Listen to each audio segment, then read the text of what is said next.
Good morning. It's Saturday, October 21st, 2023, and you're looking at a troop transport unloading American soldiers on the ground in Israel. These are your sons, American citizens, being unloaded, and you see no women in these clips, but I assure you, you will see your daughters here shortly. These clips were posted about 4 hours ago this morning, and these are the first 2,000 troops that have been ordered up to be on the ground in Israel for the Israel-Palestine conflict support team. Currently, we're still being asked to believe that the CIA, Israeli Mossad, the Russian KGB, and British MI6 had no knowledge that Hamas would be attacking in Gaza. So why is that? Well, we'll have to go back to October 3rd, where the first call for the vote to declare the House of Representatives Speaker's seat was vacated, and there is the voting record from the Clerk of the House of Representatives. About 2 hours later, they voted in the affirmative to declare the House of Representatives Speaker seat vacant, October 3rd, 2023.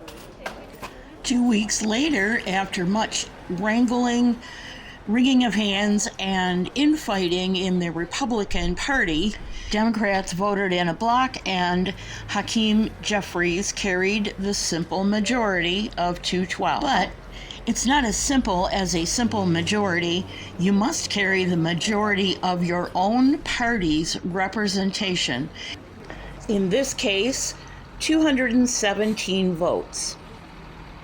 The next day, October 18th, the same vote was held, and Jeffries carried the simple majority, while Jim Jordan lost a Republican vote and did not carry his party's support.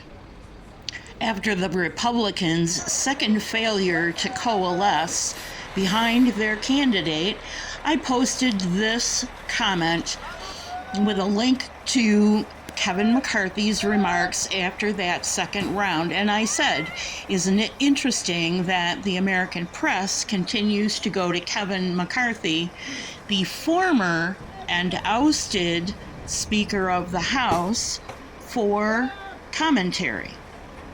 After more Republican wrangling and heated debate, they went for a third round of votes, which Jim Jordan seemed a little reluctant to do.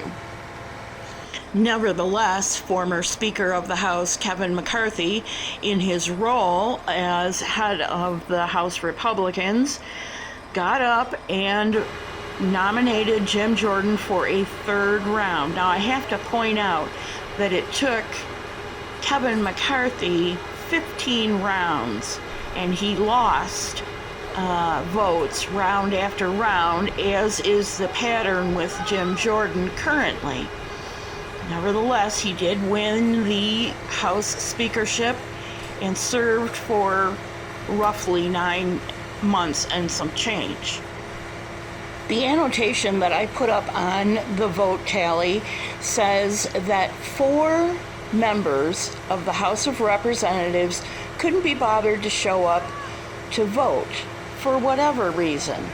Hakeem Jeffries lost 2 votes of support, and Jim Jordan lost 5. So it would seem that those who didn't bother to vote included at least 1, maybe 2 Democrats. In the meantime, I got pretty mad seeing that Kevin McCarthy defended the nomination of Jim Jordan for Speaker of the House for a third time, and even Matt Gaetz voted for Jim Jordan. More on Gaetz in a minute.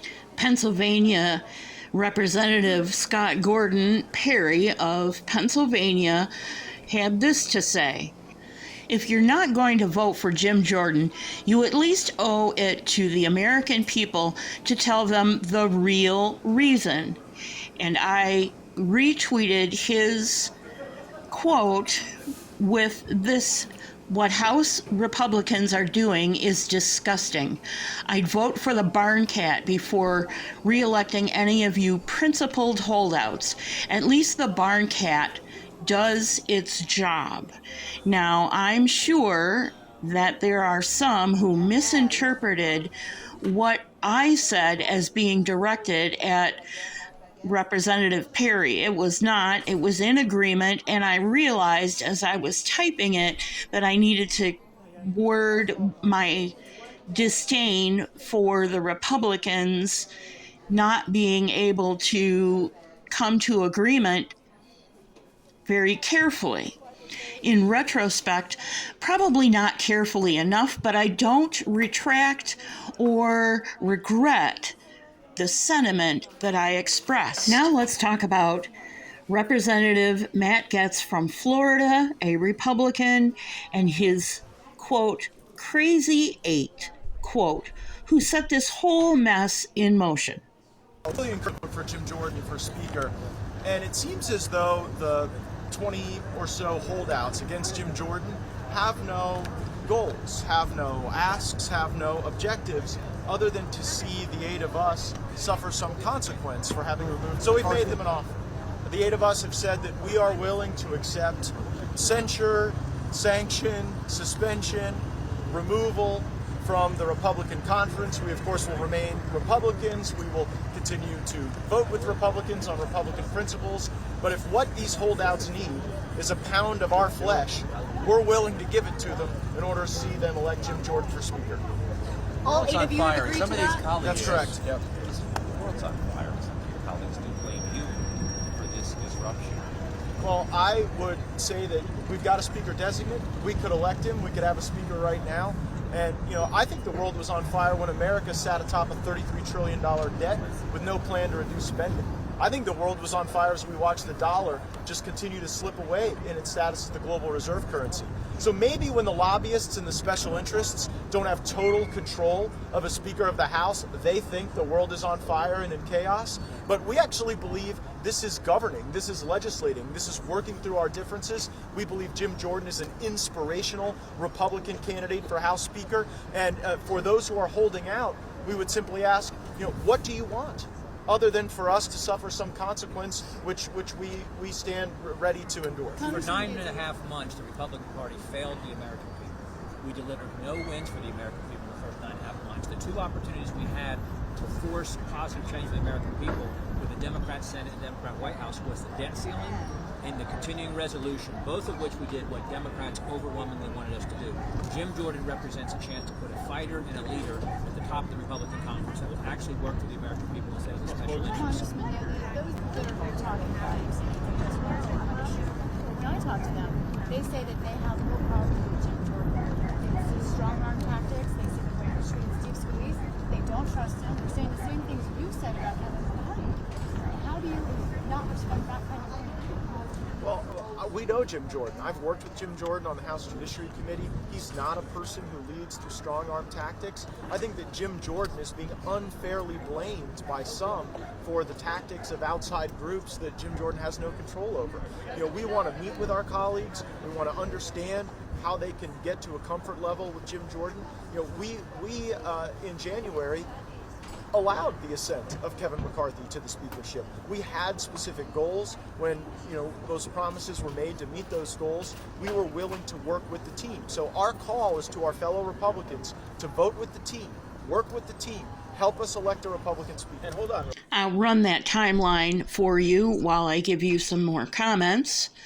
As 2,000 troops who are specialists in deploying Patriot missiles unload their gear. This commentary sums up how I feel about all of it. Saying, no, we do not want you to be our nominee anymore. Now, after that happened, of course, emotions were high. One of the first out of the meeting was one of Jim Jordan's allies, Anna Luna. This was her reaction. I think that people up here care more about being in Washington than what their voters are asking them to do. We had people leaving today. We have no speaker. We have a war in the Middle East, and people care more about their own personal egos than this country. I agree, and it's eminently clear that's exactly what's happening. At any rate, here are the Republicans who have thrown their hat into the ring. Check and see if any of your representatives are there. One is there from Michigan, and I am familiar with that representative. The first link in the description will be a way for you to go directly to the House website and find your representative by zip code. Please send them an email, leave them a voicemail, and tell them what you expect them to do going forward. I could have gone a different direction with this title, U.S. Troops in Israel. I could have told you all about Patriot missiles and support personnel and so forth. But I felt that it was important to show you the timeline of events and what is taking place while at least 2,000 of your troops are on the ground in Israel. That doesn't include the sailors and airmen who are also awaiting orders on our aircraft carriers and our strike force groups in the Mediterranean. I think I've painted a clear enough picture of the sequence of events in both Israel and in the United States House of Representatives since September. I want to make one editorial note, and that is I left the volume on the troop clips as it was originally. I wanted them to almost drown out what I was saying, metaphorically speaking.